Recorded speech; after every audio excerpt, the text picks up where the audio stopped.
So I want to reiterate that when we're talking about organizational development, one of the major goals of organizational development is there's that cyclic process where we want to be moving organizations to where they become learning organizations. In other words, organizations that are aware of their own processes, are aware of their own methods to diagnose their processes and how they're actually doing their business, kind of open systems model, but also then how to actually implement their own changes and their own ways of making their organization better. So, generally speaking, when we first started talking about OD, I mentioned that one of the goals of OD is to make itself irrelevant. That whether you're internal or external, when you put an intervention in place, you're not just about placing the intervention and getting it accepted by the organization. The intervention itself usually will have a strong focus on teaching the people that are actually targeted by the intervention how to actually behave and basically move into their own cyclic process of OD within their groups. So process interventions are very similar to that. And when we're talking about the various skills involved in process intervention, though I'm mainly focusing on it and how you would actually like implement this and help a group understand these concepts, there are also skills that you would be training the group to use itself. So process interventions differ in how they function depending on every single group, but they never involve the group's task. They're focused on the process. They're focused on how the group actually goes about accomplishing a task, not the task itself. And as such, we really want to help move an organization to maximizing the advantages of groups and teams. And one of the advantages of groups and teams is that in a traditional hierarchical organization, you'll usually have a manager with direct reports. The manager is making most of the major decisions. If there's a problem, the problem will be reported to the manager. The manager will then determine a solution and basically direct it to the direct reports, i.e., direction, direct report. The advantages of moving, or the disadvantages of that, is that most decision making is being made by a single individual with a single set of experiences and a single viewpoint. So one of the major advantages of moving to groups and teams is the potential to access multiple viewpoints, multiple ways of looking at the world, and multiple sets of experiences to come up with a better decision-making process. And research has found that groups, when well managed, actually tend to come up with better solutions to problems. And by better, I mean measurably better as far as the value and the speed and the utility of the outcome of the group. So when you have directive leadership, directive decision making, transactional leadership, you usually tend to find that that results in satisficing, in other words, good enough decisions for the most part, but not necessarily optimal decisions. Optimal decisions usually come out of a well-managed group or team. Additionally, one of the other advantages of groups and teams is that the group and team model tends to result in much higher levels of commitment, engagement, and job satisfaction for the people that are involved because they're getting to actually have more control over the work they do.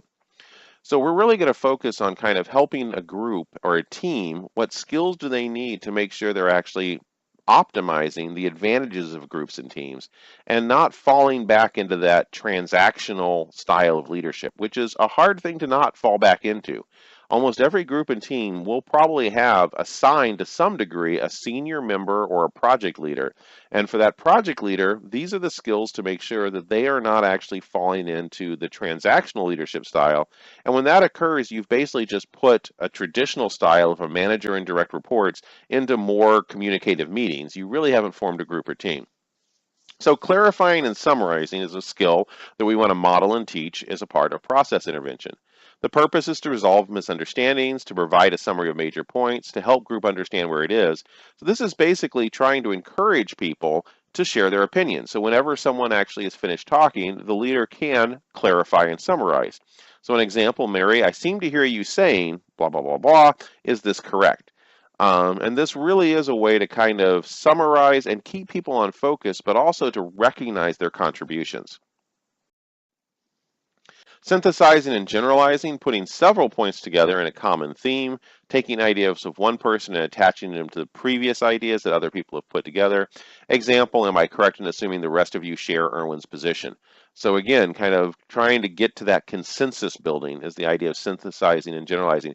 And these are basically communication skills that we want to model as an OD professional. We want to suggest and coach the various people within the team to use, but we're also wanting to train them that this is a better way to actually maximize those advantages of using a group or team.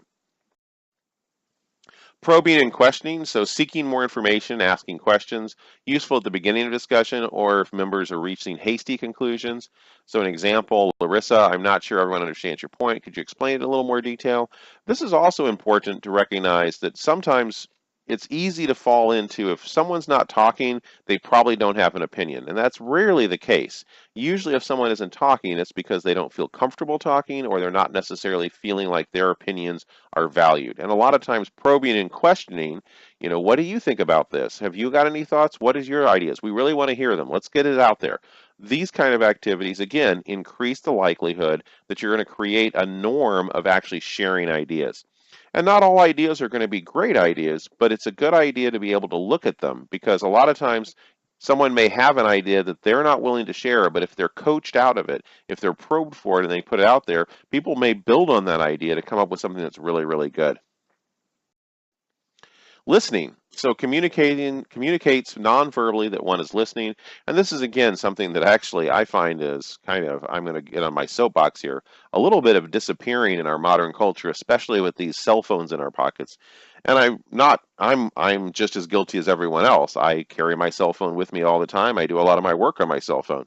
But the simple fact of the matter is that if you look at a group and you see people looking down at their notes, looking at their cell phones, on their computer typing away, no one is actually communicating non-verbally interest. They're not using what we have come to learn as a society and as a species, that we attend to whether someone is making eye contact. We attend to whether someone has got a closed body posture or an open body posture. So arms crossed across the chest is pretty much universal to most people. This is someone that isn't really open to listening to what I'm saying. Arms kind of spread off to the sides as an open body posture that says that, I'm not taking you as a threat, I'm listening to your ideas. Leaning in towards the person talking communicates interest. Leaning back communicates lack of interest. So communicating as a leader, especially that you are actively listening to each person when they're talking, is highly important. It basically also encourages the likelihood of you hearing their entire message, including attending to their feelings. So again, when we make eye contact, we're able to also not just listen to what's being said, but also looking to how it's actually being communicated through those nonverbal behaviors. So again, this is something we kind of want to encourage within a group, the idea of active communication and active listening. Reflecting feelings, so communicating back to speakers the feeling part of the message. Listening practices empathy. Example, Sharon, am I correct in assuming you have a problem with what Murphy has just reported? A good example of this is I have a team that I work with about once a month. We get together for a team meeting, and most of our work is virtual. But there's one particular member that I often say has absolutely no poker face, because if they have a problem with it, they're not going to speak up, but you can just see on their face that they are disapproving of what's being communicated. And part of the job of reflecting feelings is it's important to not just ignore that, because that's going to foster a negative environment, because they're probably going to talk about their negative opinions later. It's important to get it out there. So why are you reacting poorly to this? Why do you think it's a bad idea? Let's get that out there. So not ignoring these nonverbal cues, but really attending to them. Also, just recognizing that if someone gets passionate about something, if you can tell someone's starting to get really excited as they talk, or if you can tell someone's actually getting kind of choked up as they're talking about something, that means that needs a little empathy. That's not just task focus now. It's like, I can tell you really feel strongly about this. Let's talk a little bit more about that. So not discounting the emotions that are occurring during communication. Providing support, coaching, and counseling, so giving assistance to groups or individuals on behaviors to improve. So again, this is going to be mainly the OD practitioner initially, supporting, coaching, and counseling individual members about their positions within the team, and especially within the actual quote-unquote leadership, whoever is actually kind of directing the team how to behave, encouraging members to talk and express ideas, compliments groups for productive meetings, but this also eventually will fall to the group itself. So the group needs to create a norm that they're willing to coach and counsel someone on how the group behaves, that they want to, as a norm, encourage members to talk and express ideas, and that there should be generally compliments for a productive meeting. And what I mean by that is a lot of times we get focused, especially if we're focused solely on task, on basically providing negative feedback or directive feedback compared to just attending to, hey, we've accomplished something. We're getting movement. We need to talk about that as well. We need to praise our successes as well as focus on our areas for improvement. And one of the best ways to do all of these is through modeling, learning to give process observations by observing someone else making process observations. So one of the best ways for a team to learn these skills is to actually watch an OD professional modeling these skills. And a good way to create the norms within a group for all of these skills is for the person that's actually nominally the leader or the director or the task manager, if you will, of that particular group, the person that's actually kind of taken the role of leading the meetings or directing what's going on, as they take on these behaviors, it will create the norms within the group that these are the behaviors everyone should be doing.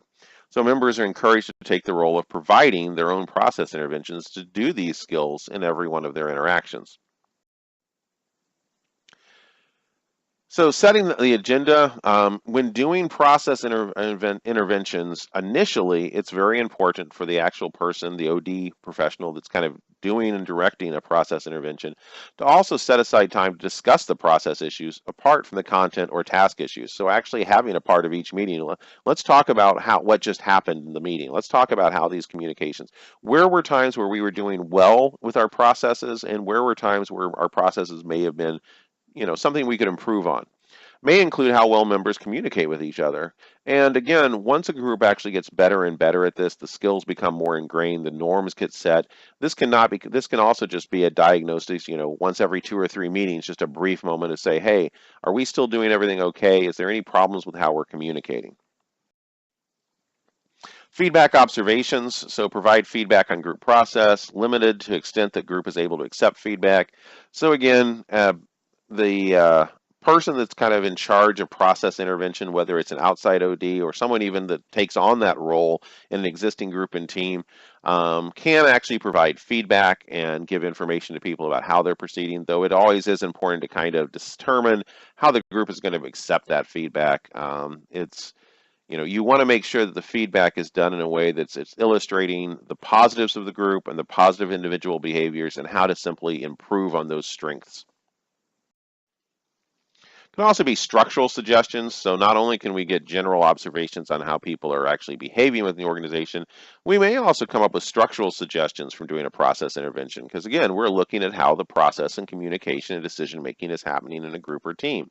So we can externally provide suggestions on how work is allocated, how lines of authority are handled within a group or team, the communication patterns, how to improve them, and sometimes group membership. It shouldn't be discounted that sometimes there just may be a poor fit between certain members within a particular group.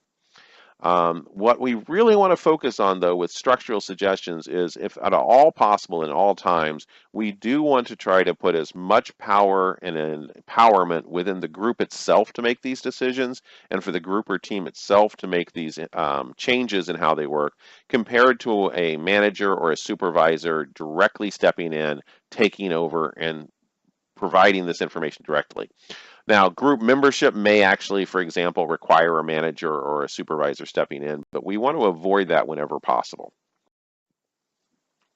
So results on process intervention, there's actually limited empirical evidence of the success of process intervention. And what I mean by is that as scientists, we really want to be able to say, do the following things and you will always see X amount of improvement.